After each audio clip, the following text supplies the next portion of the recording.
Good morning, everyone, and welcome to the Student Affairs Seminar on this snowy snow day. I'm so glad. We were getting a little nervous because we didn't see some people coming in, so we were nervous. Everyone was at home, stuck at home, but now we're getting tons of people coming in, so that is great. This morning we have a great event for you guys. I do have one bit of bad news. Our presenters from Ozarks Technical Community College have not been on campus all week, so they have to postpone their presentation. They were going last this morning, and they have to postpone. I'm trying to reschedule with them, so hopefully for next week. So be on the lookout for that. And our first event is kind of a fun little thing to do since we're all virtual to try to make us kind of feel like we're together. We have Joe Parisi from CMU. They are our sponsor for the Student Affairs Seminar, and they have been the sponsor for this since I came on like 3 or 4 years ago. So I've had the pleasure of working with them on this event that we love to put on for you guys. So he's going to do a fun little icebreaker, and he's going to do some CMU trivia. So hopefully you guys have been studying up. He is the Vice President for Enrollment Management at CMU. And whenever you're ready to answer his question, please raise your hand. And Bobby, I believe we're going to unmute them, or I don't know, maybe we should have them type it in. But raise your hand or type in the chat your answer, and he's going to give away a couple CMU hoodies, which is perfect for this weather, if you ask me. So without further ado, Joe, I'll go ahead and hand it over to you. Thank you so much, Kaylin. Certainly greetings from Central Methodist University. Drs. Drake and Goldstead both said hello to all. We're super excited to be here with you this morning and truly thank MCCA and our community college partners, certainly for the opportunity to sponsor your events. And we all know student affairs folks move the needle. I'm certain that we could get a consensus around this Zoom call here. But in regard to student affairs, last night we had a virtual presentation for our students here on the CMU campus. Yes, amid the cold and the snow. Catharsis Productions presented creating real-world exercises to create a safe environment for difficult discussions. It was titled Say What? And it really helps participants break down the what, why, and how of microaggressions in our communities and increasing respect in our learning spaces. I say that because if there's ever an opportunity to collaborate in student affairs, we would love to speak with you about it. As you know, when students transfer to CMU, they get to keep that fantastic student affairs experience that you provide for them, and they certainly receive on your campuses, and they don't lose that in the transfer. Just a couple of announcements. Just wanted to say we recently signed a new agreement with MACC for industrial technology certification. And I thought I would give an update. We created, embarrassed Dr. Goldstead a couple years ago at the MCCA conference and named one of our transfer scholarships, our highest transfer scholarship, after her.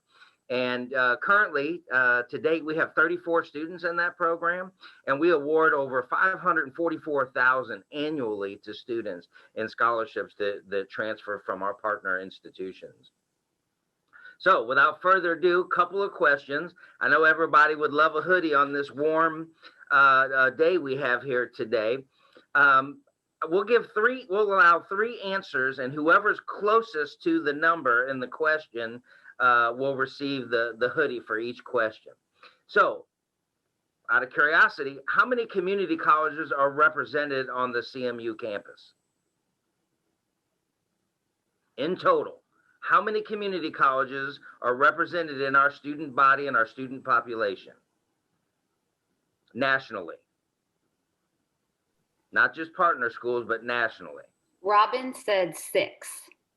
She was first. Okay. Aaron Dooley said 6. No, much higher. Jessica said 16.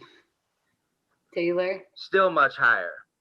Jessica said 8. Michelle said 9. Missy said 13. Aaron said 42. Okay, we're going to allow Aaron to be the highest winner. Aaron will receive our hoodie. The answer is 247 community colleges nationwide are represented on the CMU campus. There's a variety of reasons for that. We love community college students. We love the transfer partnerships that we have across the U.S. And it's something that is very near and dear to us. And certainly our very robust fine and performing arts program and our robust athletics program plays into that a lot. Okay, the second question. How many 2-year programs? Let me rephrase that. How many 2-year programs are represented in Missouri with students that transfer to CMU? Would you guess? And if you guys would rather speak your answer, you can raise your hand under reactions or just unmute yourself and say it, unless you would rather. Okay, so we have 16, 35, or 20. Okay, it looks like 35 is the closest. It is 28. That's Missy Marshall. Congratulations, Missy. So I'll need sizes for both of you for hoodies, and then an address that you want me to mail it to, and those will go out into the mail this afternoon. I hope you all have a great day, and I hope you enjoy the experience. And it certainly was a pleasure to be here with you this morning. Thanks so much, Dr. Parisi. We, of course, enjoy having you, and we enjoy your energy. Thank you so much.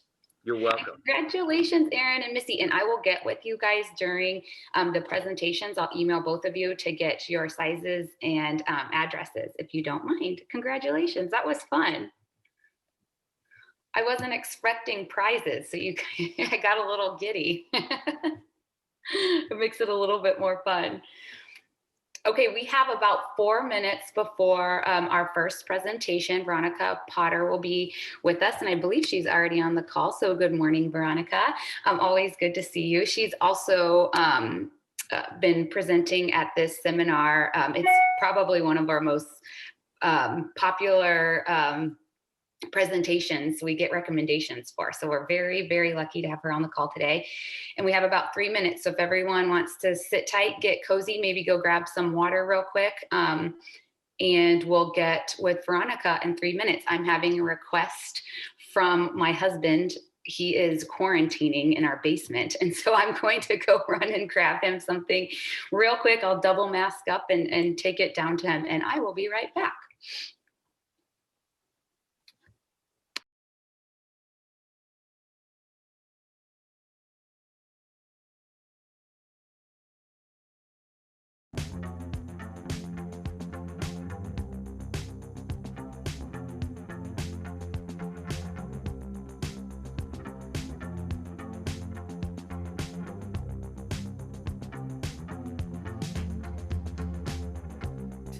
Swimming in blood, pencil ribbons dancing in the rain, flowers on the skyline. Hey, how is the wine? What comes round is going round again. Towers coming up for air.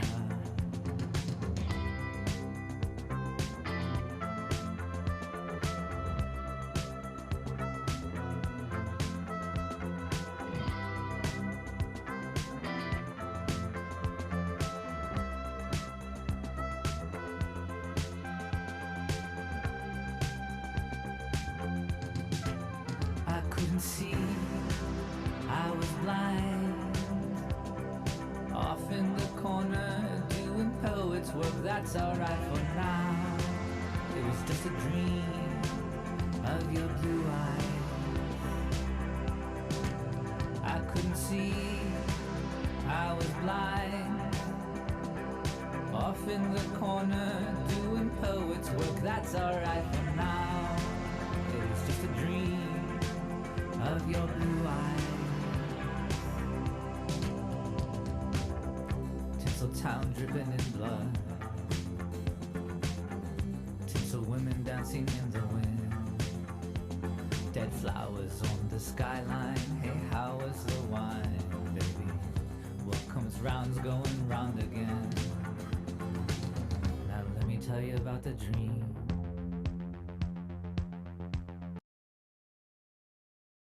Feeling I had no past. I was the artist, I was the vast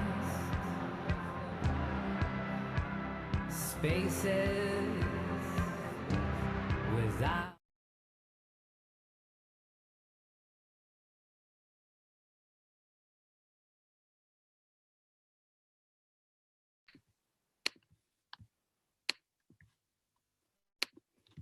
Okay, we are back. Good morning again, everyone. So our first presentation is on legal issues. We have Miss Veronica Potter, attorney at Teuth Keeney Cooper. Is it Mohan or Mohan, Veronica? It's Mohan. So it's Teuth Keeney, Mohan, Cooper, Teuth Keeney, Cooper, Mohan, and Jackstad. It's a lot of names. Jackstad. And Veronica Potter is an attorney with Teuth Keeney, Cooper, Mohan, and Jackstad, where she practices primarily in the areas of higher education, litigation, and labor and employment law. Veronica represents colleges and universities in education and employment litigation matters and also works on matters related to Title IX. She has also presented to us about 20 times, so we're very grateful for her. I'm sure every time you guys see an email from me in your inbox, you're like, oh, here we go again. So thank you so much. We really appreciate you guys. You know what, Kaylin, every time I see an email, I'm excited. I'm always like, oh, yay, MCCA. I love it. So. Well, I mean, I'm not lying at all when I say this is like the most recommended presentation that we get, especially from this group. So very grateful to have you, and take it away. I'll turn it over to you. Okay, great. Let me get my screen share going here. Okay. Can everyone see the PowerPoint up on the screen? I can see it. Okay, great. Okay, well, welcome everyone. I thought today, there's been a lot going on over the last year, but I thought let's look at a few things maybe coming up on the horizon, and help us get ready to really take on the rest of 2021 here. So just a bit of a legal update today. So we're going to talk about some upcoming changes or some changes we've seen so far under the new administration, a little Title IX update, and then we'll touch on COVID-19 and student mental health today.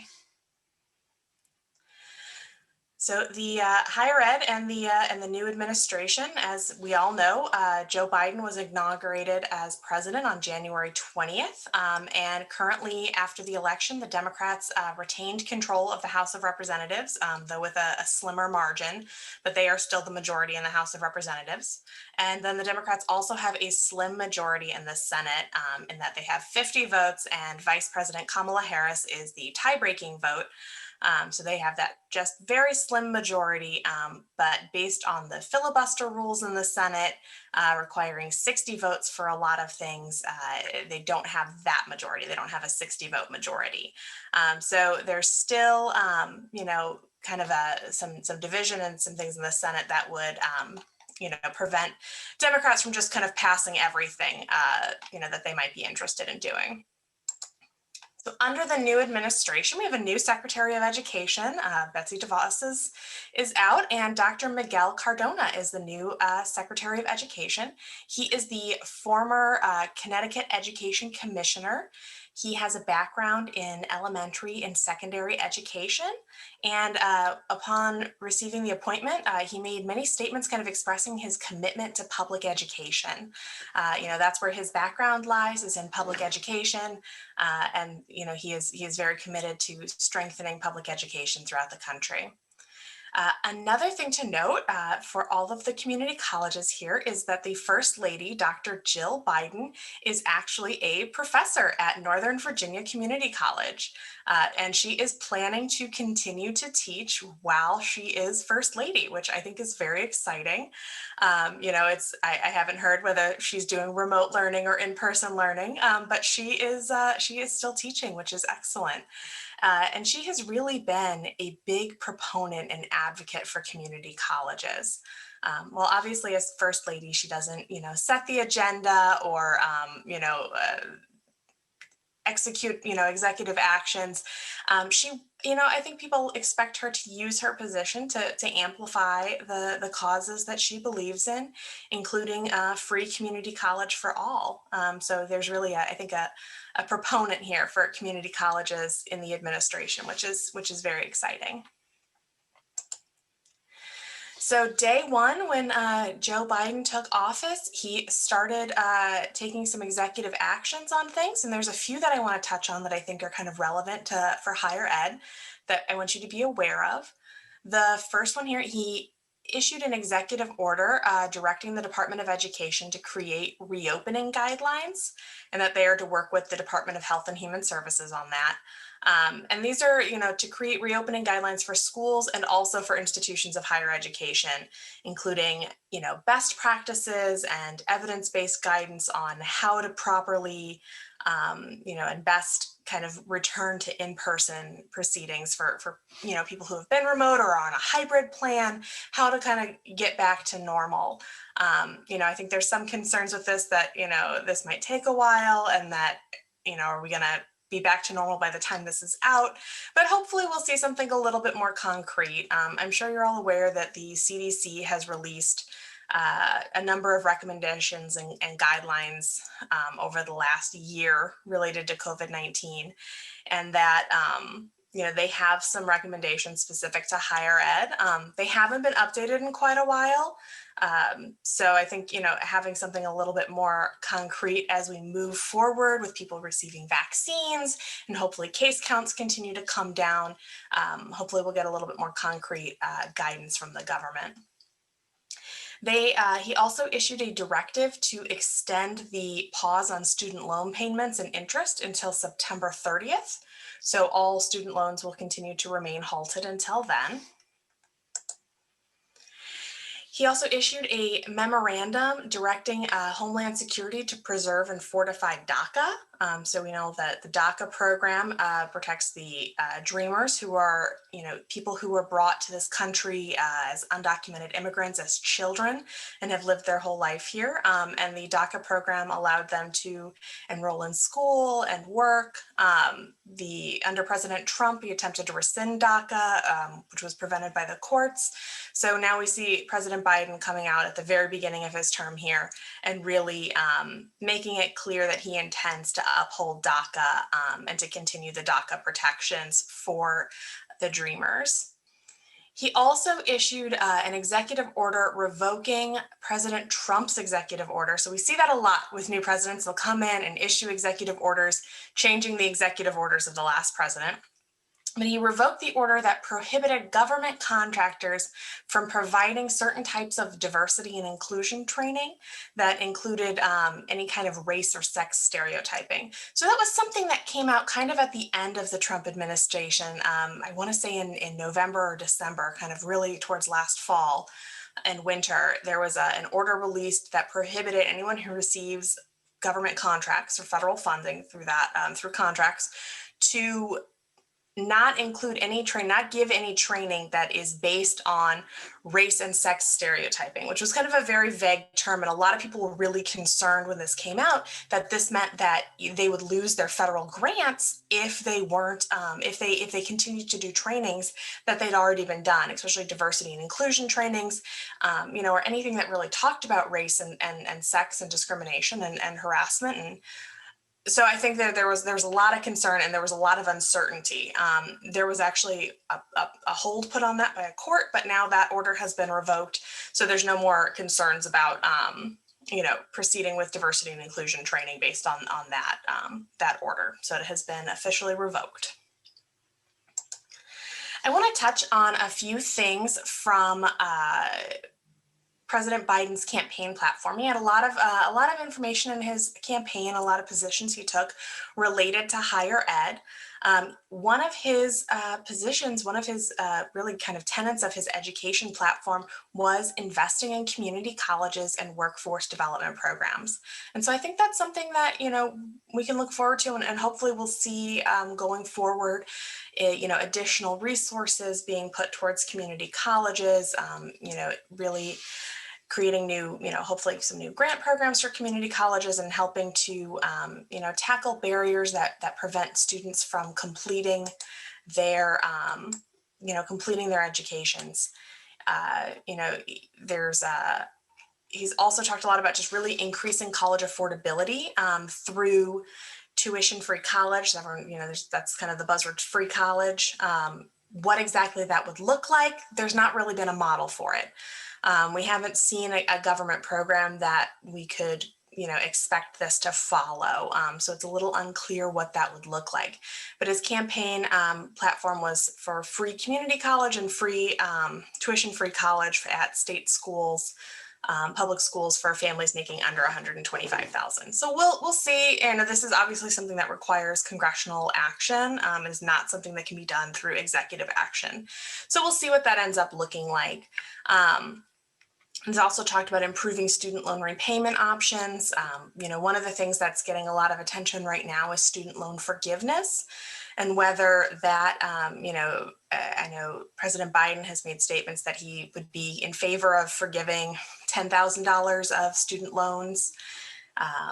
Some progressive Democrats in Congress think that that can be done through executive action, but it's a little unclear, and there's not really a consensus right now on whether student loan forgiveness can be done just through executive action by the president and the Department of Education, or whether that would require some sort of congressional action. Part of the concern with that is just the cost, obviously. Forgiving $10,000 for each loan holder would cost the government about $350 billion. So it's no small price there. The other thing that's been discussed The other thing that's been discussed is potentially doubling Pell Grants, the amount of Pell Grants available. Again, the concern there, on whether that would happen is looking at the cost, as that's going to cost about $30 billion a year. So I think that there is certainly a desire among the administration to improve support for community colleges, improve support for higher education, and improve support for students and making college more affordable. What we see actually come out of Congress, I think will depend a lot on how they can address those costs. But hopefully, we will see at least some more support going forward. Another piece that he is really big on is supporting historically Black colleges and universities and minority serving institutions. So I think, going forward, hopefully we'll see more support for those institutions as well. So what about Title IX?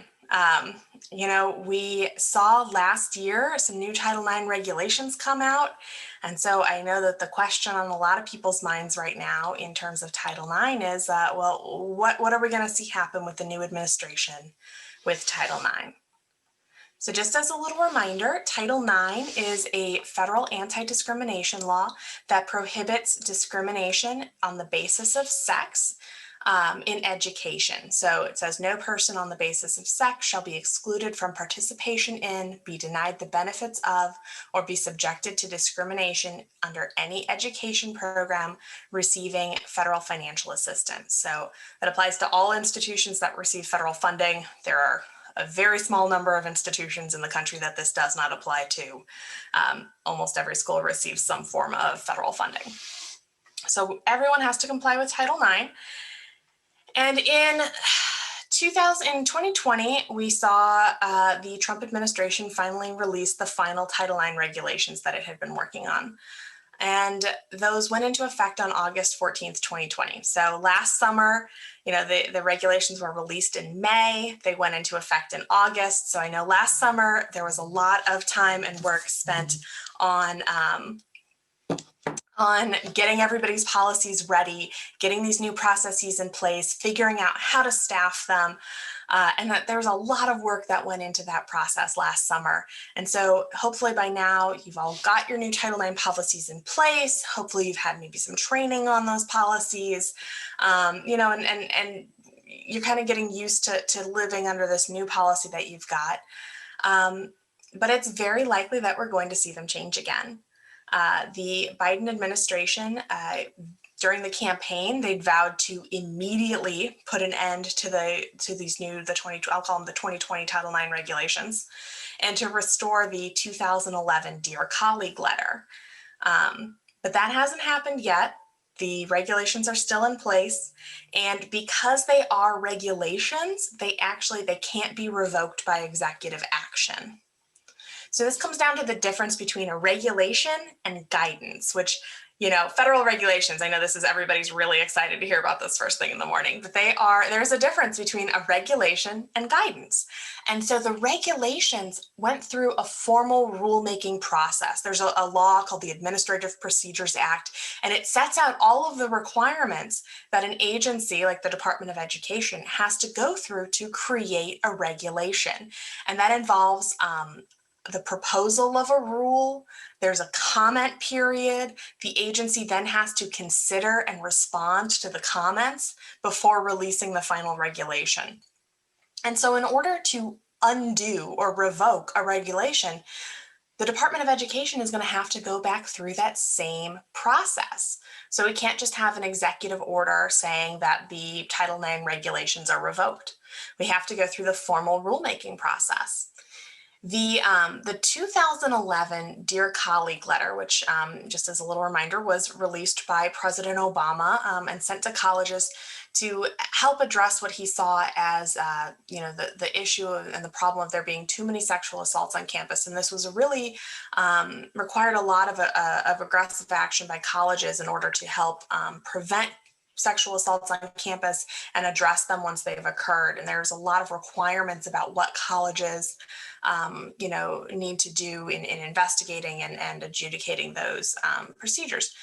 However, that was guidance. It wasn't a regulation. It didn't go through the formal rulemaking process. It was really just an executive action from the Department of Education and President Obama that set forth what the expectations of the Department of Education would be. Because the guidance does not go through that rulemaking process, it can be revoked through executive action. And so that's what we saw in 2017 under President Trump and the Secretary of Education, Betsy DeVos. She came in and in around September of 2017, they revoked the 2011 Dear Colleague letter, and they replaced it with a new kind of Q&A document, kind of with some guidance on what they would expect. But they also announced that they would be going through the formal rulemaking process at that time. So going forward, what do we expect to see with Title IX? I think there's really kind of two potential paths that we might see. One would be to see an immediate repeal of the 2020 regulations through the rulemaking process, and then a later second rulemaking process to replace those regulations with something, we'll probably see something a little bit more in line with the 2011 Dear Colleague letter, but it's hard to say exactly what the next set of regulations would look like. And then the other option would be to have a repeal and replace kind of all in one action. So the first path, you would see that repeal happening quicker because it's not going to take as long to put together, a repeal and have it go through notice and comment. And then later, then they could have time to later propose some new regulations. Personally, I would hope that we see the second path go forward with repeal and replacement at the same time because, everybody has spent a lot of time and effort getting these new policies in place. And if we're going to see the regulations change and we're going to need to change the policies again, I would rather see it all happen in one go so that we know what to replace the policies with and what those requirements are going to be. Both of these options, though, are going to take a long time. Probably 2 years on the short side, maybe 3. And really, if you look at the timeline for the 2020 regulations, that kind of shows you how long this process can take. So if we look back in 2017, the 2011 Dear Colleague is repealed and the Department of Education announced that they would be going through rulemaking. And it's not until more than a year later, in November of 2018, we saw the draft regulation released. So it's called the notice of proposed rulemaking. That's the proposed rule was released more than a year later. And then we have the public comment period, and that ran through January of 2019. So there's about, it was about 2.5 months or so of this public comment period where everybody submitted all their comments, and then the department has to go through all of those comments and consider them. And during that process, there were over 120,000 public comments submitted for the Title IX rules, which is huge. There was a lot of opinions. There were a lot of opinions against those regulations. There were opinions in support of them. You know, people took issue with different parts of them. So there was really a lot of comments, and those all had to be considered by the Department of Education. And then when they released the final regulation, they addressed the comments in that document. And so it wasn't until May of 2020 that the final regulations were released. So that was, you know, almost a year and a half after the public comment period ended. So we look at that, that's, you know, and then those regulations weren't implemented until August of 2020. So really from beginning, when they announced they were going to do rulemaking until those new regulations were implemented was nearly 3 years. So going forward under the Biden administration, you know, we can probably expect a similar timeline of something in the range of 2 to 3 years to replace the Title IX regulations, especially because right now we are seeing, you know, there's a lot of competing priorities for attention. COVID-19 is still here and it's still huge. And that's really, I think, a lot of the focus of the government and the Department of Education, reopening schools, making sure people are safe. And that's probably going to receive a bit more attention than Title IX. So hope, you know, I expect that we'll see changes to Title IX going forward, you know, but when exactly we'll start to see those changes and what those changes are look like is really an open question. I think, you know, based on President Biden's campaign platform and also his history, he was, as a senator, he was the proponent of the Violence Against Women Act. That's an issue that I think that he really cares about. And so I do think we will see changes to the Title IX regulations that bring it more back in the direction of the 2011 Dear Colleague letter. But what that final setup is going to look like is going to take a while. And so for right now, we're all going to, you know, I think continue to operate under the existing regulations. They're still in effect, and the existing policies. So, and we will just have to keep our ears open for what's coming and going to change in that. One thing, though, that we will likely see changes to Title IX before we see new regulations is in the area of Title IX and gender identity and sexual orientation as well. So Title IX prohibits discrimination on the basis of sex. That's the language from the Title IX statute. It you know, that's the only basis, that's all Title IX covers. Title VII, which applies to employment context, prohibits discrimination because of sex. So very similar language to on the basis of sex. And this past summer, the Supreme Court decided that under Title VII, the prohibition on sex discrimination also covers discrimination based on gender identity and sexual orientation. So they haven't decided that based on Title IX, but they did decide it under a very similar statute. So just as a little bit of context here, when we're talking about gender and gender identity is how a person identifies themselves, you know, mentally and consciously, how they decide they identify either as male or female or non-binary, non-gender conforming.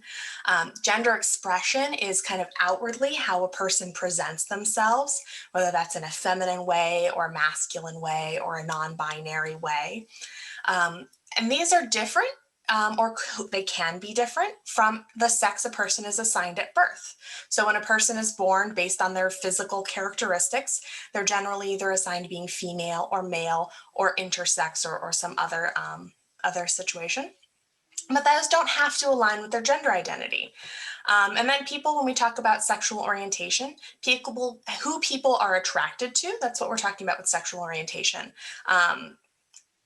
And so there's kind of all of these different layers of identity here. And we want to make sure that we keep all of those in mind. And those they can be the same for people, they can be different for people. There's really a whole spectrum. And so when we get to what the Supreme Court looked at this summer, they heard 3 cases. They're consolidated under this case, Bostock versus Clayton County. And in the Bostock case, Gerald Bostock worked as a child welfare services coordinator in Georgia. He had worked there for a number of years. He had a very good reputation and did a very good job. There was no complaints about his job performance. He was doing well, and I think that the department had received some recognition or some honors even under for work that he had done. In 2013, he started playing in a gay recreational softball league. And after his employers learned about that, kind of in the months following his participation, his sexual orientation and his membership in that softball league were openly criticized by people, people in power in the department. So after his department was audited, he was terminated for conduct unbecoming of a county employee. So he sued in federal court for violations of Title VII. So again, Title VII is the federal law that prohibits discrimination in employment. And the district court and the circuit court in the federal courts, they both dismissed his case because they said Title VII does not cover sexual orientation. They're saying you're saying you were discriminated based on your sexual orientation. Title VII includes a list of protected characteristics, including race, religion, sex. It doesn't list sexual orientation. So the courts dismissed his claim. There were two other cases that the Supreme Court decided together with the Bostock opinion, and they'll do that at times when there are multiple cases that all address the same issue. The Supreme Court will often hear them together or then consolidate their opinion and issue one opinion on all these cases. So with these two other cases, there was the Zarda case. Donald Zarda was terminated after he mentioned being gay at work. And then the Harris Funeral Homes case. In that case, Amy Stevens, she presented as a male when she was hired. She was terminated by her employer after she informed them that she planned to transition and present herself as a woman at work. So in all three of these cases, the plaintiffs were fired based on their sexual orientation or gender identity. There was no question about it. The employers admitted that. The employers admitted, yes, this person was fired because of his sexual orientation or her gender identity. And so all of these plaintiffs had similar claims. So the question that the court looked at in this case was, does Title VII prohibit discrimination? Does the prohibition of discrimination because of sex capture and include discrimination on the basis of sexual orientation and gender identity? And the court held that it does. This was a 6-3 opinion that had so sometimes we see really close splits in the Supreme Court on these kind of very, very hot topics, but this had a 6 votes in favor. And the court held here, and I thought that this was very, very clear of what their opinion is, that they said, today we must decide whether an employer can fire someone simply for being homosexual or transgender. The answer is clear. An employer who fires an individual for being homosexual or transgender fires that person for traits or actions it would not have questioned in members of a different sex. Sex plays a necessary and undisguisable role in the decision, exactly what Title VII forbids. And they gave some examples, and the way they frame and they look at this is that, let's say you have 2 employees. One is male and one is female. Both are doing a good job, both are performing the roles well. Both employees are romantically attracted to men. The male employee is then terminated for being homosexual. In that case, the difference between those 2 employees is their sex. The female employee who's romantically interested in men isn't punished for it. She's not terminated. She keeps her job. The male employee who's romantically interested in men was terminated for it. And so that's really where they find that distinction based on sex. And that's how they tie it back to the language in Title VII. So Title VII, does not specifically list sexual orientation. I know some schools, when you have your non-discrimination policy, it specifically lists sexual orientation and gender identity as protected classes for your policies. Title VII doesn't specifically list that, but what the court said was, if you discriminate on the basis of sexual orientation or gender identity, you are discriminating on the basis of sex, and that's prohibited. So when this decision came out, under President Trump, this came out last summer, and under President Trump, the government and the executive administration announced that they would not apply this outside of the context of Title VII. The Supreme Court's decision is only about Title VII. It only addresses Title VII. And the Trump administration said they would not apply this understanding of sex discrimination outside of Title VII. When President Biden took office, he issued an executive order stating that under the reasoning of Bostock, this case, that Title IX and its regulations, because they also prohibit discrimination on the basis of sex, would also prohibit discrimination on the basis of gender identity and sexual orientation. And so they kind of announced that this is going to be their policy going forward. Their understanding of discrimination based on sex is going to include sexual orientation and gender identity. And what this executive order really required is for the Department of Education to review its policies and its guidance and kind of make sure it brings everything into compliance with this understanding of discrimination based on sex. So going forward, we may see some additional guidance come from the Department of Education on this issue. We may see, if we see Title IX regulations change, we may see this addressed more clearly in some new regulations. But right now, going forward, what the Biden administration has announced is that this, on the basis of sex that we see in Title IX, includes also prohibits discrimination based on sexual orientation and gender identity. So we've already started to see this in some federal courts of appeals that have applied the Bostock decision to the Title IX context. They've already, some of them have already held that this, on the basis of sex in Title IX also includes sexual orientation and gender identity. Generally, courts have interpreted Title IX very similarly to Title VII. So it's very likely we will see this trend continue.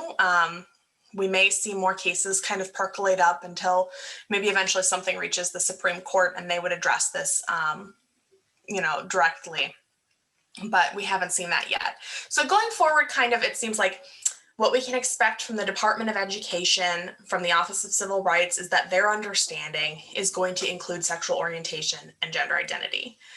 In courts, in litigation, it's still a bit of an open question, but the trends we're starting to see are that courts are likely going to consider the prohibition based on sex to include sexual orientation and gender identity. So I think we'll continue to see things develop in this area, over the next few years.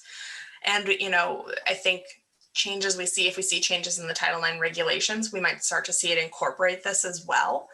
But this is something I think to keep on the radar and to be aware of, and to think about looking at your own Title IX policies and your own non-discrimination policies, to make sure that you're thinking about these interpretations when you're considering your policies and how to handle complaints and issues that come up under your policies.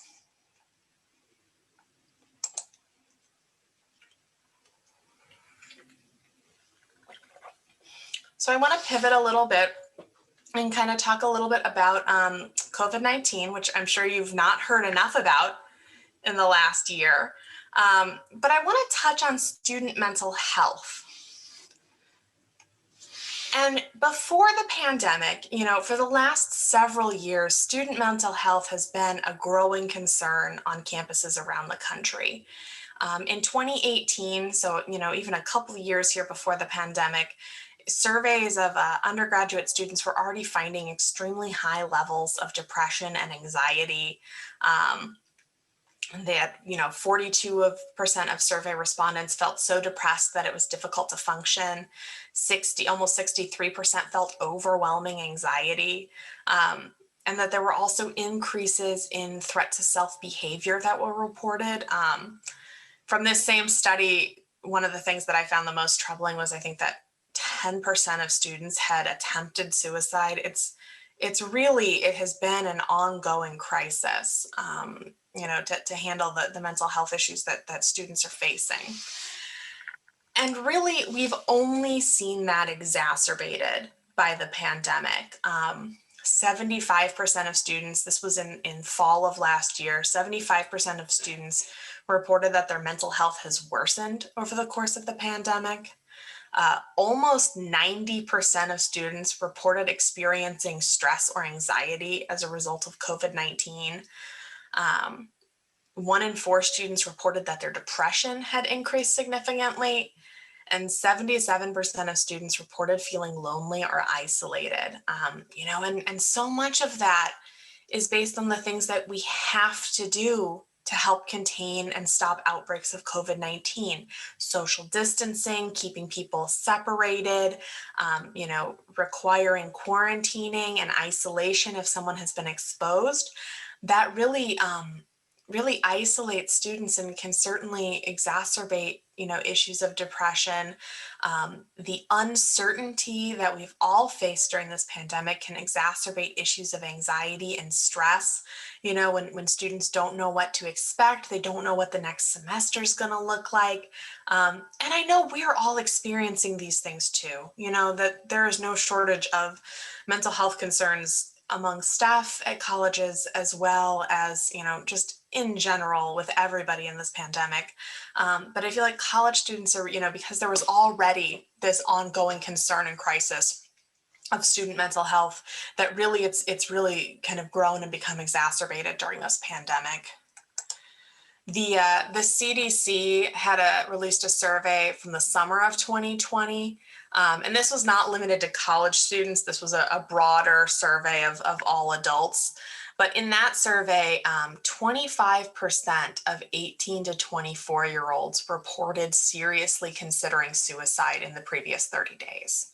And that's really heartbreaking to see the levels of these issues kind of raised really to that level. And then in September, the American Council on Education did a survey of college presidents, and 53% of the college presidents in this survey listed student mental health as among their biggest concerns. So it's something that I know is on the radar at colleges, and I know is something that you are aware of. But I think we've seen this kind of ongoing trend, and we're only seeing it get worse in the pandemic. So I want to touch base a little bit in light of what we see with the trends in student mental health. I want to talk a little bit about the legal landscape as it relates to student mental health and potential liability and claims against the colleges. Generally, an individual does not have a duty to care for another person for risks that person doesn't create. So I have, when I drive my car, I have a duty to operate my car in a safe manner and not drive recklessly, because then I'm creating a danger to others. But I don't have a duty to stop somebody else from driving their car recklessly. However, in some circumstances, courts have found that, an actor does have a duty to protect others. So generally based on something like a special relationship between a school and its students. So courts have been split about whether colleges have a duty to protect their students. And there's a couple of recent cases that kind of touched on this. So I just want to go over them and talk about them quickly. There was a case out of California from UCLA where there was a student who had been experiencing auditory hallucinations and ended up being diagnosed as schizophrenic. He reported hearing students making, remarks, calling him stupid or saying other offensive things. And he had admitted to thinking about harming other students. And this kind of unfolded over the course of about a year. He had frequent contacts with the school and with counseling and mental health services at the school. And these issues had been raised to administration several times. So they knew that this was going on. And then one day in a class, he reported hearing another student call him stupid. There was no evidence that this comment was actually made. It seems that it was probably a hallucination. And then he ended up stabbing her. She was seriously injured, but she survived. He ended up pleading not guilty by reason of insanity to attempted murder. So the family of that student sued the university, and the California Supreme Court held that that UCLA did owe a duty of care to that injured student based on this special relationship between the university and the student. They found that they had a duty to protect students from foreseeable acts of violence. The courts looked at kind of the past and the trends of potential violence on campus, looking at like the 2007 shooting at Virginia Tech, and saying colleges should be aware that that violence against students is a possibility. And then they also noted that, because so many colleges already have a threat assessment protocol, you have a behavior intervention team or some kind of crisis response team, that finding this duty wouldn't really change the burden on schools because so many schools were already taking this on. Another case, recent case from Massachusetts, there was a graduate student at MIT who committed suicide. His father then later sued the university, saying that the university had a duty to prevent the suicide. The court held that in this case, the school did not, but where a university has actual knowledge of specific actions like a suicide attempt while the student is enrolled, or of a clearly stated intention to commit suicide, that the university has a duty to take reasonable measures, under circumstances to prevent that student from harming themselves. So the court kind of looked at what reasonable measures would be. They talked about initiating a suicide prevention protocol if you have something like that, contacting appropriate officials who can help that student get care, or in an emergency situation, contacting emergency personnel, calling the police or EMS in that kind of case. So I just wanted to mention these cases and mention the ongoing trends we're seeing with student mental health. Because right now, seeing this increase in these mental health challenges and seeing the increases in isolation that unfortunately we have to see under COVID-19 restrictions, I just want to emphasize how important it is to make sure that you have and are utilizing a centralized crisis response team. So if you have a behavior intervention team or crisis response team, whatever you call it on your campus, to make sure that you're utilizing that, thinking about if there's anything more that group can be doing to help increase outreach to students who might be struggling, and making sure that you're really coordinating across campus. I know it's difficult because, some of you are still remote, your students may be remote, but hopefully by now we've all found ways that we can still connect through video conferencing like this, through other forms of online communication. And so I just really want to emphasize that this is happening, and I want you to be aware and make sure that you're using the processes you have in place, hopefully on campus, to help address those issues. I am happy, I think there's a couple more minutes of my presentation. I am happy to take questions from anyone, or talk about any of this further. I have really enjoyed getting to come and speak to you guys today. I really love getting to talk to MCCA. And so I'm happy to have any questions or turn it back over to Kaylin here. Yes, please, everyone, feel free to type in your questions in the chat box, and we can pass those along to Ms. Potter and she can answer them.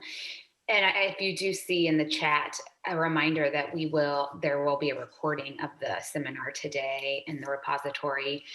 And hopefully we can get slide decks from the presenters and we can share that on the repository as well.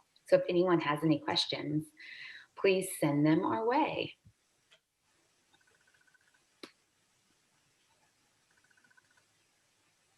And thanks again, Veronica. It was a little sad to hear about all the struggles the students are going through. Some of those percentages were stifling. Oh, gosh. I've been aware of this issue on campuses for some time, but seeing, the effects that the pandemic has had is really, it's really heartbreaking. And I know we're all feeling the effects too. And so to see, the young people who should be in this really exciting time, to have to feel isolated and feel struggling is really difficult. Yeah, and there's so many people with, food insecurity, and they rely on community colleges like the food pantries. So I can't even imagine what some of those people are going through. Oh, we do have someone. I see a question here of, as someone who is not on the Title IX team, they are curious of what are some of the regulations that are likely to change. Good question. I think what we'll probably see change going forward is, I think we'll see the cross-examination and the hearings change. So that was the really big thing that was required under the new Title IX regulations, is that all schools were required to have a live hearing, and that during that live hearing, they have to allow the parties to have their advisors cross-examine the other party and cross-examine the witnesses. And the immediate reaction when everybody saw this and that this would be required was people are like, this isn't court. This is an educational process that should be addressing, and it's at an educational institution. This isn't a court of law. How is this required? And so I think that's something that is likely to change under the Biden administration. The Dear Colleague letter really created this scheme of handling Title IX complaints that was seen as being very complainant friendly. And when the Trump administration withdrew that Dear Colleague letter and instituted these new regulations, I think we really saw the pendulum swing from being very complainant centered to being much more focused on respondents' rights. So that's where we see all of these kind of due process rights that have been put in place with these new Title IX regulations, requiring a hearing, requiring cross-examination, requiring an investigation with a report. Having all of these requirements were put in place to really make sure that kind of protecting the respondent from being found responsible when they might not be. They created as well like almost a presumption of innocence. There's a presumption of non-responsibility in these regulations.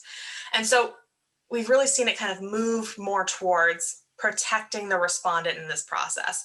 And I think what we'll expect to see as it moves back is I expect to see it move more back towards being more complainant centered, finding ways to protect and make the complainant feel secure in this process. And people really saw cross-examination as something that would be very difficult for the complainants to go through, which I fully expect that it would, that this would be a difficult process. And so I think people thought that that's really going to discourage anyone from bringing forward Title IX complaints and from going through the formal grievance process, because they're going to see, if I go through this process, I have to be cross-examined. I have to basically go through almost what feels like a trial on this Title IX complaint. And so they thought that's really going to discourage people from bringing forward these complaints to begin with. And so I think what we'll see some changes to that process to kind of remove some of those things that have maybe made it more onerous for the complainant. What exactly that final process is going to look like, that's I think a good guess. I really personally, I would love to see something kind of settle a little bit more towards the middle, something that provides a process and protects the rights of respondents while also not creating something that's going to be so onerous for complainants that they can't go through this process or don't want to file a complaint.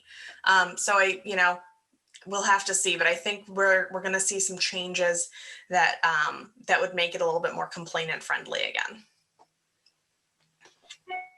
Thank you for that. And Bobby wrote on here that we are compiling a database of Missouri's community college Title IX coordinators, advisors, investigators, and officers. This information will provide us the framework to initiate a peer-to-peer network, offer continuing education and training, develop resources, and implement statewide policies and guidelines. And he also put the link to that as well.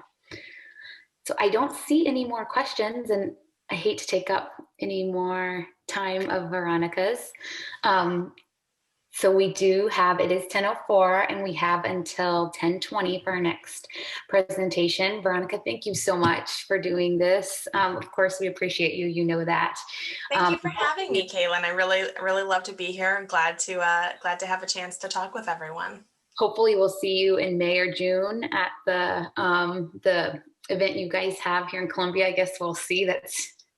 Yeah, I think we're still, we're going to see what that's going to look like this year. But, I expect we will have some sort of higher ed, some iteration of our higher ed seminar. I'm not exactly sure what that's going to look like this year, but hopefully I know we'll be doing something. So, well, I'll look for an email for you guys to tell me, and even if it's virtual, at least we get to hear from you guys. But yeah. I kind of enjoy being in Columbia with you guys and the happy hour that ensues after the presentation. Always up for a glass of wine. Well, thank you again.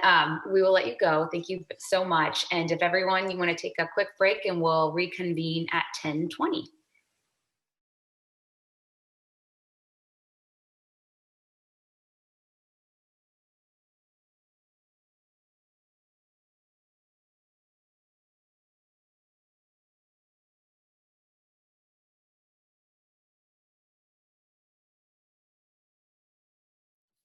Hello and welcome back, everyone. Hope you enjoyed your break, and I hope you're enjoying the event today. I know we are. It's been a little bit since we've had an event, and it's kind of fun to talk to people again, even if it is virtually. So we're going to do another little quick icebreaker as I read Jessica's bio. So if you want to please type in the chat box, what are you drinking right now? Or what is your go-to to have on hand while you listen to virtual presentations, webinars? Mine is I have to have a cup of coffee and a water. I have to. Well, and then my phone, and I have my lip gloss. So those are my go-tos. I never get ready anymore, so it kind of feels good to slap some color on my lips for these things. So I'm going to go ahead and introduce our next speaker. Dr. Jessica Z. Taylor. She has a lot of acronyms after her name, so pretty much imagine the alphabet after her name. She is an assistant professor and director of assessment for the CACREP accredited MS in clinical counseling program at Central Methodist University. She coordinates the clinical counseling program at the St. Louis location. Dr. Taylor obtained her PhD in counseling education and certificate in university teaching at the University of Missouri St. Louis, is a licensed professional counselor in Missouri, a national certified counselor, and a board certified telemental health provider. She is a member of the American Counseling Association and Association for Counselor Education and Supervision. Her professional counseling related specializations and research interests include psychosocial aspects of medical illness and disability, allergies, and anaphylaxis, crisis intervention, emotional regulation, DBT, EMDR, counselor education, you're going to have to help me with that. Pedagogy. Okay, there you go. Research, self-efficacy, and program assessment and evaluation. That's not the first time I've read your bio, but I do not remember that word, or I would have written you to ask you how to pronounce it. I update it now and then just for funsies. So she will talk to us today about implicit bias and cultural competence, what college staff can do to identify bias and connect with students. So without further ado, I'll hand it over to you. And thank you so much again for being with us. She's another one of our presenters that I turn to often. So thanks for being with us. Thank you for having me back. So what I've done for this, I loved what you all did with the virtual conference a few months ago, where we recorded things in advance and then we were ready, like in the chat, to respond to comments or questions as it went. And especially with this sort of topic where things can come up, people can have questions, and rather than having people like wait on those questions, I'm going to instead be playing a pre-recording I've already done of the presentation. Although at the start, there is going to be like an interactive little word cloud. So I will ask that people at least participate in that word cloud in just a few minutes when I get to it. But then I'll be able to just play the recording, which is what I would be presenting anyway. And then we can have a more like active conversation in the chat box for anyone who actually wants to converse during it. So I'm hoping I'm maybe bringing the best of both worlds of information and engaging conversation simultaneously. So we'll see. So let me get the presentation All right, so I've pasted a link and I'm going to share my screen for the word cloud. And it's the notion of when you think of implicit bias and cultural competency, what comes to your mind? And so as people submit responses to that link, we'll see a beautiful word cloud forming here.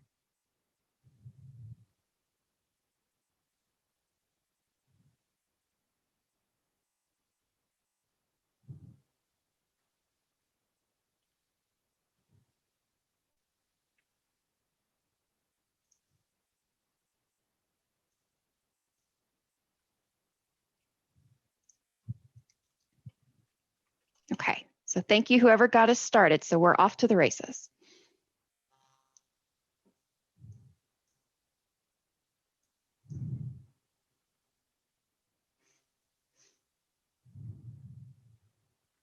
So when we think about the concept of implicit bias, we have a few people thinking of automatic, unprompted,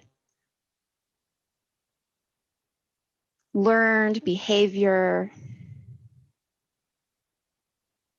Okay.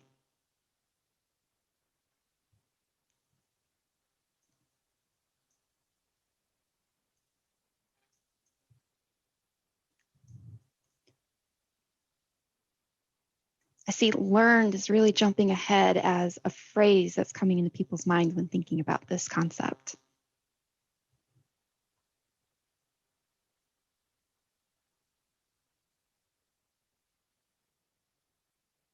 Okay.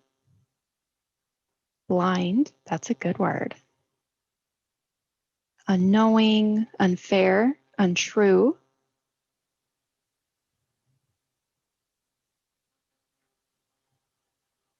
Unprompted. That's a good one. It kind of gets at the happening without really knowing that it's happening sometimes. Stereotypes.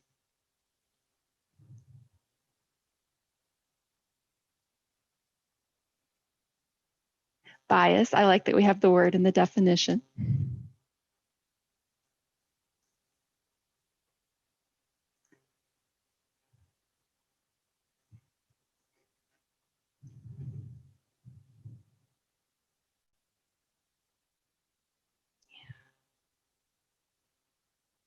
Racism, unrecognized.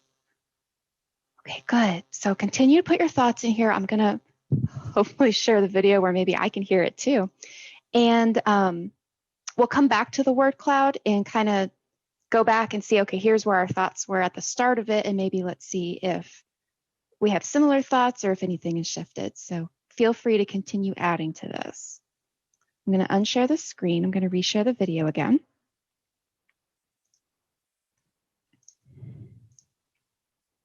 And again, if you can confirm you can hear it, that would be great. What do you think of when you think about the concept of implicit bias, or you may have heard of it previously as unconscious bias? So just take a moment and just see what comes to mind. Okay. So what is implicit bias? So implicit bias is, sort of obviously the difference from explicit bias, which we would think as being very obvious, direct, kind of undebatable bias that exists. That would be, explicit. And that's not really what we're discussing with implicit bias. With implicit bias, it's more of an unconscious and unspoken and unintentional influence on how we see the world and how we respond to the world. And this can come about in a variety of ways. It can be through assumptions that we may have, beliefs we may have about other people, attitudes and stereotypes that we may believe or perceive about other people or other groups. And these unconscious ideas and attitudes can come from family, it can come from the media, personal experiences, cultural biases.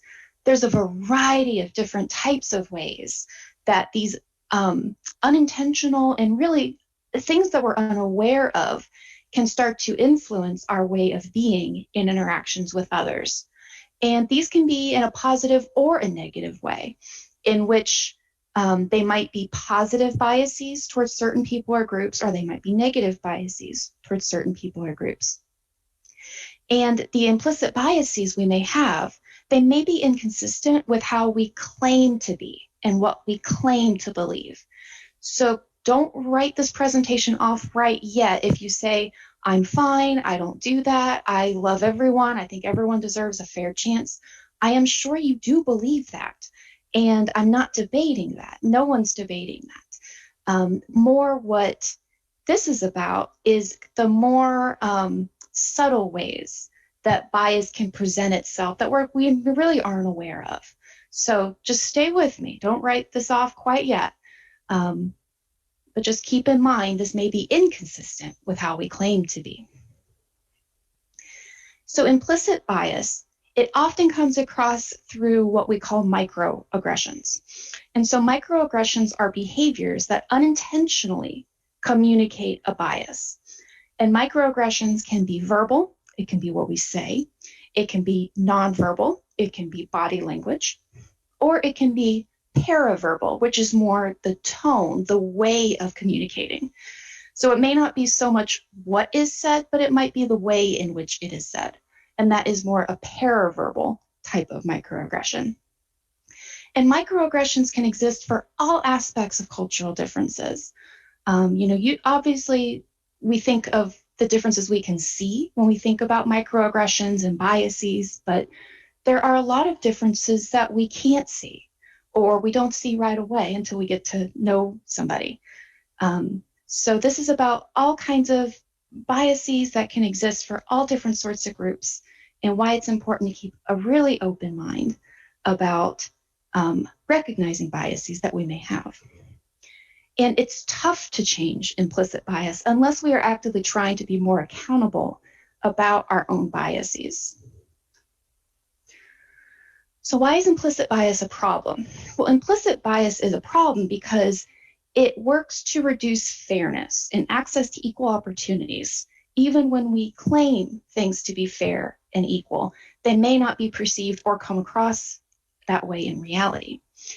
And so this can influence decisions that we claim are objective, such as grading, admissions decisions, hiring decisions, things that in our mind we think, well, I might have a rubric, I might have criteria, therefore it's objective.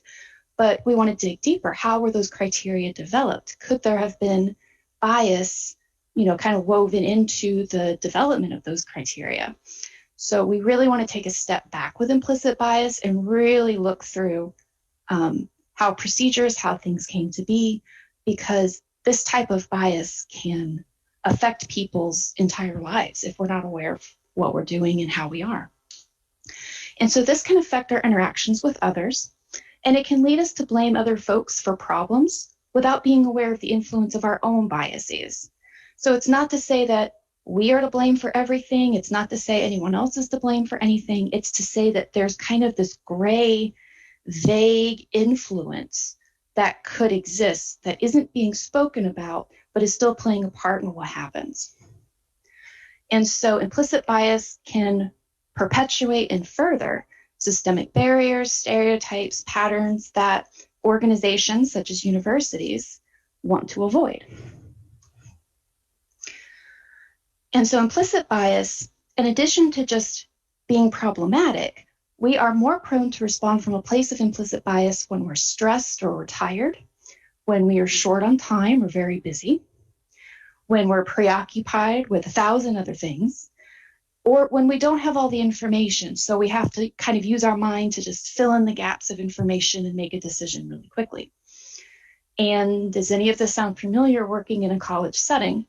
It probably does. For many of us, many of our days is we're tired, we don't have enough time, we have too much to do, we have 1,000 fires and things on our mind that we have to deal with, and we don't always have all the information before we have to make a decision.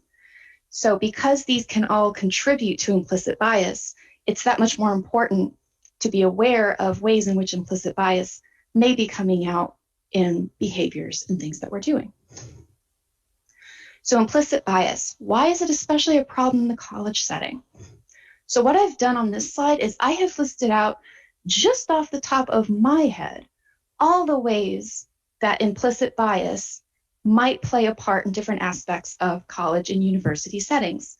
which can have to do with just bringing students or employees in, decisions regarding their financial aid, scholarships, guidance, advising, opportunities that are shared with them, the teaching that occurs in the classroom and managing classroom behaviors, deciding on disciplinary actions, keeping students, graduating students, addressing students' mental health, addressing the campus culture, all of these things. And there's probably a bunch more that you could think of, just specific to what you do in your role. There's so many ways in which implicit bias can affect decisions that are made in university settings. So it is, of course, important to address implicit bias. It is especially important to become aware of implicit bias and think about ways in which it's influencing decisions that are occurring in the college setting. So how can we reduce the influence of implicit bias? And I'm going to first talk about ways to reduce it professionally. And on the first slide here, I'm kind of thinking more about ways that you can reduce implicit bias with situations in which someone is being evaluated. So such as hiring decisions, admissions decisions. You want to first develop objective evaluation criteria. And even more than that, because you might say, well, we have objective criteria. Well, take a step, go a step deeper and think, how were they developed? Who developed them? What were they looking for? Could there have been any implicit biases or assumptions that got woven into these criteria? And so that leads into the second bullet point here, proactively assess for biases that may influence thoughts or decisions. And types of ways implicit bias can be woven into these procedures can involve the ways in which people's names are handled, people's test scores, writing ability, letters of recommendation, resume gaps, extracurriculars. You want to think of what are ways that bias could play a part in these different aspects of what's being evaluated. And then once you identify them, it's helpful to practice something called bracketing. And the idea of bracketing is where you intentionally acknowledge biases or assumptions that might exist, because the notion is once they are made aware and identified, they can be set aside. And hopefully a procedure can be done more objectively without the influence of those biases, because they've already been identified and awareness has been developed. And also professionally, you want to evaluate all aspects of a situation or a submission. So for example, if an admissions file is not complete, don't rush to make a decision on that file quite yet, especially if it may not be a positive decision. Wait to get all the information. Wait to get all the context. Request additional statements of explanations if needed. Everyone has a story. And if we don't have all the information, our minds tend to fill in those gaps.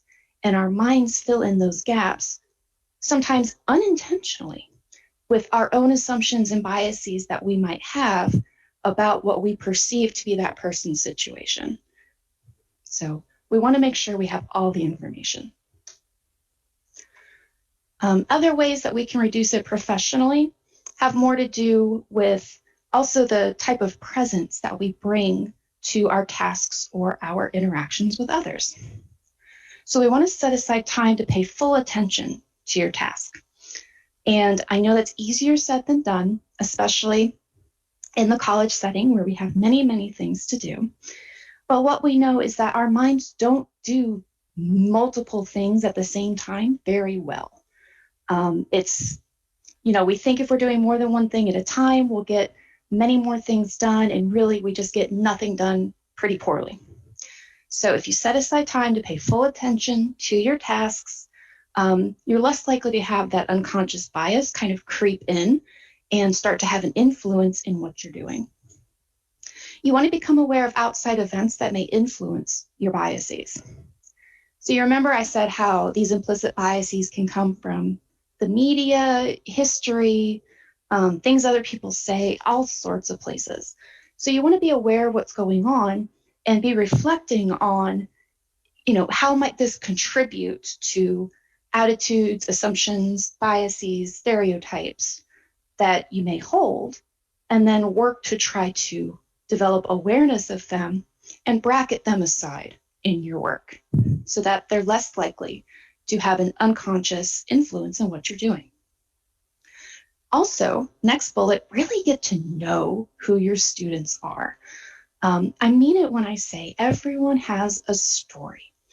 And when we really hear other people's story and we really know who they are, things that on the surface at first, when we don't have all the information, it may not make sense to us, and thus our brains start to fill in the things that don't make sense with our own explanations of them, which may have implicit bias.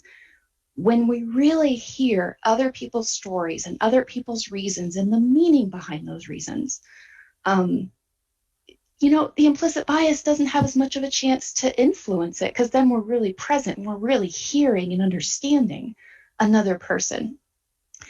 And then, we're less likely to make not just biased decisions, but react and respond in ways that may unintentionally communicate a bias, which could come out through microaggressions. So really get to know who your students are and reset your emotional energy between appointments. Again, I know we're all so busy and you might have blocked off appointments just back to back to back to back, but really try to give yourself at least a small gap in between people to reset, come back, reflect on whatever just happened in whatever conversation. If any reactions are coming up for you that you become aware of or are I don't want to say questionable, but maybe interesting, different, unexpected, become aware of them, and bracket them aside. I keep using the word bracket because I think it's a helpful way to think about how we can separate our own stuff from what we do as professionals and as people, if we can set that aside. So if things come up, become aware of them, reflect on them, and then in the space you give yourself between people, try to set it aside. If it's something you probably should come back to, you can say, okay, I identify that it's there. I'm aware of it. I'll come back to that later when I have more time, energy, attention, whatever it might be. So those are ways you can try to reduce the influence of implicit bias in a professional setting. Of course, there are many ways that can be beneficial to reduce implicit bias for yourself personally. And so I want you to notice that I'm not saying eliminate the influence of implicit bias. And this is because it's impossible to eliminate all bias. We are all human beings. We all have our own biases. Some we are more aware of than others. And so we're not working to eliminate biases. We are working to reduce them and reduce the influence that they have in how we interact with other people in the world. And so we can reduce this influence by becoming more aware of the biases that we hold. Maybe try to develop more understanding of where did they come from. Try to increase our awareness of aspects of cultural differences, intersectionality, which is the notion that in addition to other people just being different in a variety of ways, different combinations of differences can affect people's experiences in the world in different ways. And so not assuming that we understand someone just because we know things about their aspects of difference, but really recognizing we really can't know someone else's situation completely because they're different in their own way and their own combination of differences, which none of us are exactly the same as anybody else. So just really being aware, we're all different in our own ways. And with that awareness and understanding and open-mindedness, it can help reduce the influence of that implicit bias. It can also be helpful when you become aware of those biases, which again, remember, we all have, but to challenge them, refute them when you notice them, become aware of them, and then also essentially kind of check yourself and say, okay, I recognize and I'm aware that I'm having this thought, this reaction. and then take it a step further. Where is this coming from? Does that actually seem to represent the current situation, or is that coming from somewhere else? And so to try to work to understand where reactions or responses may be coming from can also be helpful to challenge them and set them aside. So in addition, try to counter stereotypes, which can come through more awareness and more education and understanding, and interacting with people who are different than you in many ways. The more experiences we have with different people, the more that we really see that we have more things in common with people than we really do have differences. So just, because implicit bias is unconscious. So the more we can fill in those gaps in our minds with, experiences we've had with people who fill in different aspects of differences, the less our mind is likely to fill in gaps negatively, because we would have had positive experiences, if that makes sense. Or just that we have had more experiences and more understandings of those differences. And so additionally, reducing the personal influence. This is not a one-time thing, and it's not simple.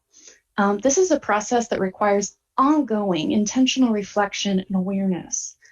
And it's also something that can affect you differently depending on how much energy you have, how much attention you're able to pay to your tasks, what's going on in your personal life or in your community, and really becoming aware of how implicit bias reactions can feel in your body.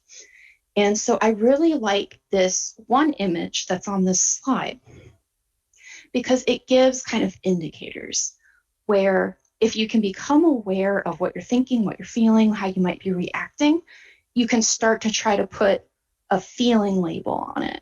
And when you can start to label it and identify it, you can then further the reflective process of trying to understand, okay, where is this coming from? Is this based in a fact, or is this coming from somewhere else that may not be reflective of the current situation? So it's always developing more awareness, not just what you're thinking, but how your body might be reacting. And a lot of these types of reactions are unconscious. We're not aware that we're making them. They're not intentional, but it also doesn't mean that they're not happening. And so they're still doing potential damage to another person because they're happening. So it's that much more important to become aware of them, so that if you start to feel them in your body, you're able to respond differently and change what you're doing or how you're talking or what you're saying, essentially before you get too far with it.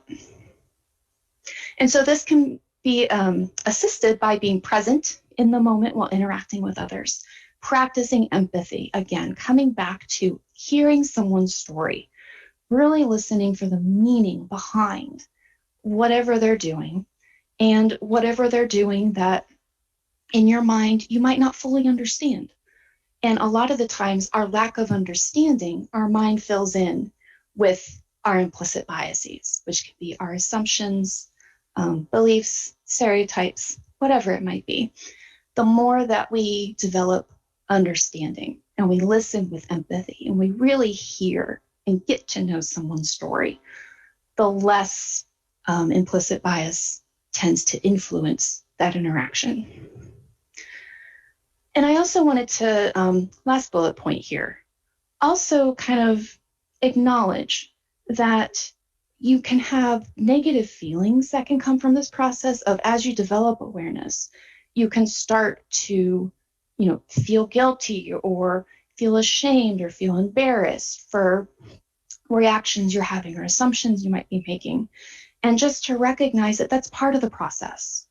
And it is a hard process. It's, like I said, not a simple one-time thing.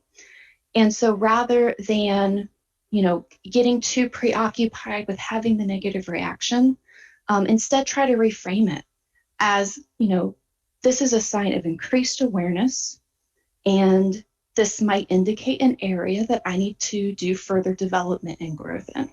So you can use those reactions not to feel bad about what you're doing, but to try to acknowledge an area that you can continue growing in.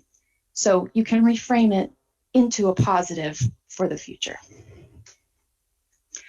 And so finally, there are some great resources online in understanding your implicit biases, as well as seeing how it can come out in different roles in the college setting. The go-to kind of gold star resource for this is the Harvard Implicit Association test.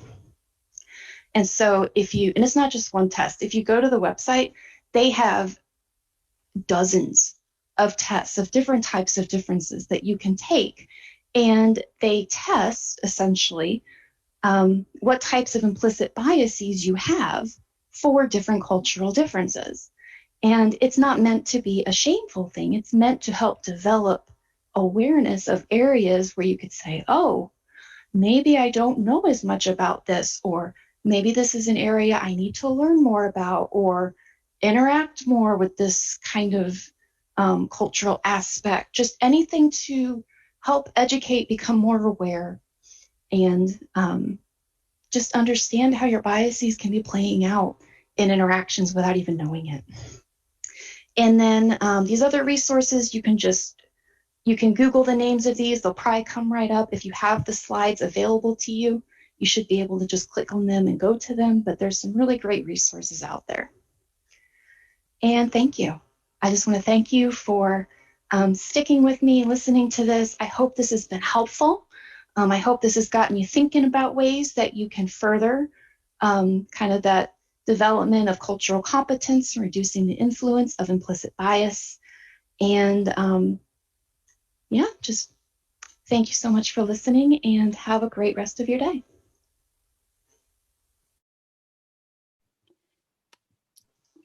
Did you see that question? Yes. I did, yes. I can read it out loud too. Okay, sure. I know this question has probably been asked 10,000 times before, but that doesn't matter if you're thinking someone else is too. But I wonder what suggestions you have for remaining present with our students. Many of us feel an expectation to do 20 things at once, even when we are with students. What practices do you have in place to remain present with students? Yes, yes. I just found an infographic today that I really liked, so I'm pulling that up so I can share it. Let's see. Visuals are always good. You know, I have found in doing all of these, it sounds silly, but the best place to go for really good mental health related like pictures is Instagram. There are so many mental health professionals doing really great things on Instagram. It's been a lifesaver. Okay, so let me find it. So let me first preface this by saying that I've been getting all into like the neurobiological aspects of well-being lately. I've been reading polyvagal theory. Like there's so much coming out where we're learning about, before even approaching psychological stuff, we have to attend to the physiological aspect. And one of the big parts in answering this question is we ourselves have to be in a place of calm in order to signal to someone else that we are a safe person for them. That if we are not communicating safety in a certain way, we can't expect someone else to perceive us as safe, because their physiological system will right away, if they don't think that we're safe, will kind of kick on and get very defensive very quickly. So there's lots of things you can do, but it really starts with you and your internal system. So first, reminding ourselves that when we are talking with someone who's in a very defensive, activated kind of place, like it says on the little picture here, less is more. The more you're trying to talk at someone when they're in a very defensive place, the less is going to get through. So I often will mirror someone's body position. So if they're a little lower, I'm going to match where they're at.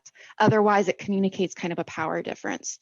For ourselves, there's a big difference between breathing from your chest and breathing from your belly. If you don't regularly practice deep belly breathing, I would recommend that you start practicing it, because the more you practice it, the more you will automatically do it, especially in times of stress.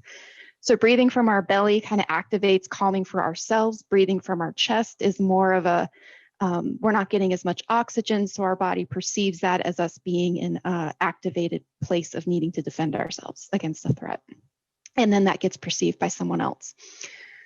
A lot of it really just is being present in our bodies and being grounded and letting our facial features, our vocal tone, how fast are we breathing, how fast are we moving, all these different kind of nonverbal and polyverbal aspects are going to go a lot further in helping someone perceive us as being safer, even when we have 1,000 things that we're doing, which we all are all the time. But it's really going to be more, how can we ourselves present as being a safe, calm, grounded person? And then that's going to then communicate to another person. We're a safe, grounded person. It's safe to communicate with this person. So all that to say, did that answer the question? I feel like I started rambling. I think that was great. I also think it's, when you want to be listening to them and not thinking of what you're going to say next. I feel like sometimes you're constantly thinking, what am I going to say? How am I going to respond, instead of really listening to them? And then you're missing maybe what they're really getting at, because you maybe already have an assumption of what they're thinking, and maybe you don't. So that always helps me, is I'm like, stop thinking and listen. Yes. So if I could give another visual, it's so timely that I've been getting all into this stuff. So, and some of you may have already heard about this kind of way of presenting your brain with a fist. It's the notion of called flipping your lid, where internally, we have the brainstem, and that's all of the automatic stuff, breathing, respiration, stuff we're not in active control over. And here we have the more limbic system, which is more the amygdala, which controls our fear and our emotions. And we got other things in here. And then we have our cortex and our prefrontal up here. When someone is in a state of activation, it's called, or they call it flipping your lid, where, my cortex is not related to my limbic system anymore. And it kind of has a backward effect of, before you can get to someone's cortex, we got to calm down this emotional system here, because if we're trying to talk to the cortex, well, that's offline. They're all in, as we say, they're all in their feels at that moment.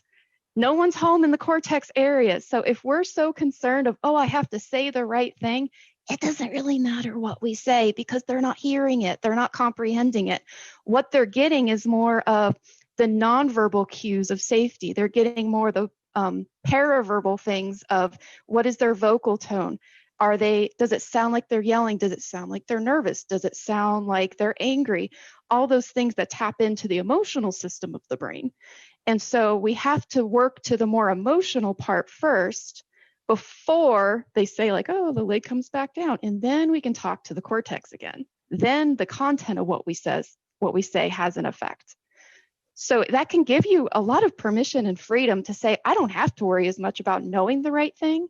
It's more going to be about how I present myself and how I'm communicating. And that's going to go a lot further than worrying about saying the right thing. Because if someone's really defensive and activated, there's really no right thing to say, because they're not able to comprehend it at that moment. I'm already thinking of ways I can use this for my husband and my children. Yes. Dan Siegel developed this concept called mindsight, and he's done a lot of work with attachment and has written a lot of parenting books that are applicable for lay people. And it's a lot of these kind of concepts of how do you kind of interface with someone at these different levels, knowing that they're not at this place to comprehend it. They're at a different place in their brain. And it's really, like I said, it's really good for lay persons. A lot of parenting books and just different ways to connect with your children and your partners and whomever, to kind of read a bit better where are they at, how do I need to interact with them so that we can kind of meet at the same level. I like that. It's really cool stuff. Dan Siegel.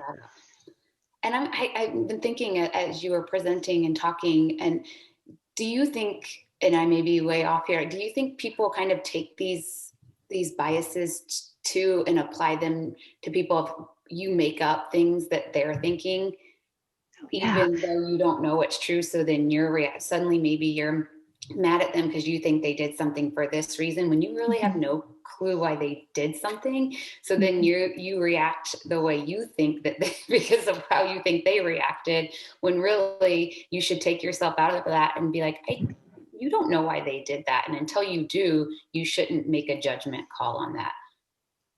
Right. And we probably all have had instances in our personal lives where there's been a miscommunication because we've interpreted someone else's behavior or what they've said a certain way.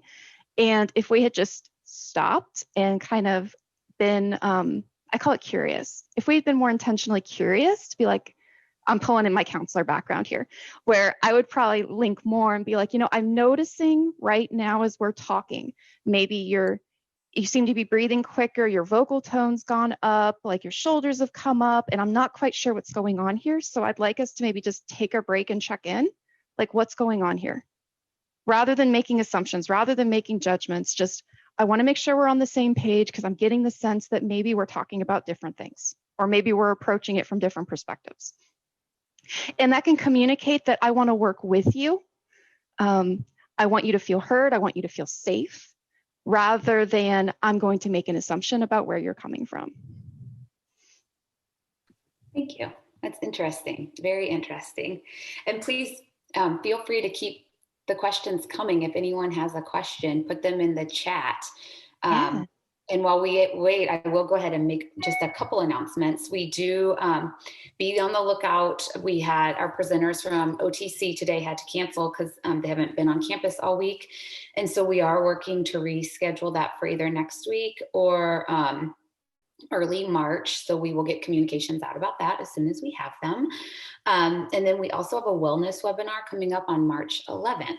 So we did a survey and got some feedback from our membership about what they wanted to hear about in this webinar. So it should be very good, useful information for everyone, especially those that took the survey and gave us their feedback. And then after, if we don't have any more questions, we can move to the breakout rooms. That's the end of today's session. And again, I want to remind you, if you were interested in that last presentation from OTC, please be on the lookout for an email from us. Like I said, I'm working on rescheduling that with them as we speak, and hopefully next week or maybe the week after. Can you believe it's almost March? I cannot. And then we also have the wellness webinar on March 11th. And we do have that happy hour tonight. If anyone's interested, we'll be venting about juggling COVID and life and all that good stuff. So if you can join us, I will be drinking a glass of wine and Bobby will be drinking some sparkling water because he's a better person than I am. But anyway, thank you all for joining us again, and hopefully we see you at one of the next events. Oh, thanks very much. Was that the enrollment? Yes, it was. OTC was going to talk about strategies they're using to engage with students to keep for retention purposes and enrollment purposes. They aren't seeing a big decline. And so they were going to talk about some of the creative out of the box things that they're doing with students right now. Oh, thanks, Judy. Everyone, thank you so much. I'm so happy that you guys are still here and that you actually joined the breakout rooms and had good discussion. So have a great day, everyone. And hopefully we see you at the next event. Stay warm.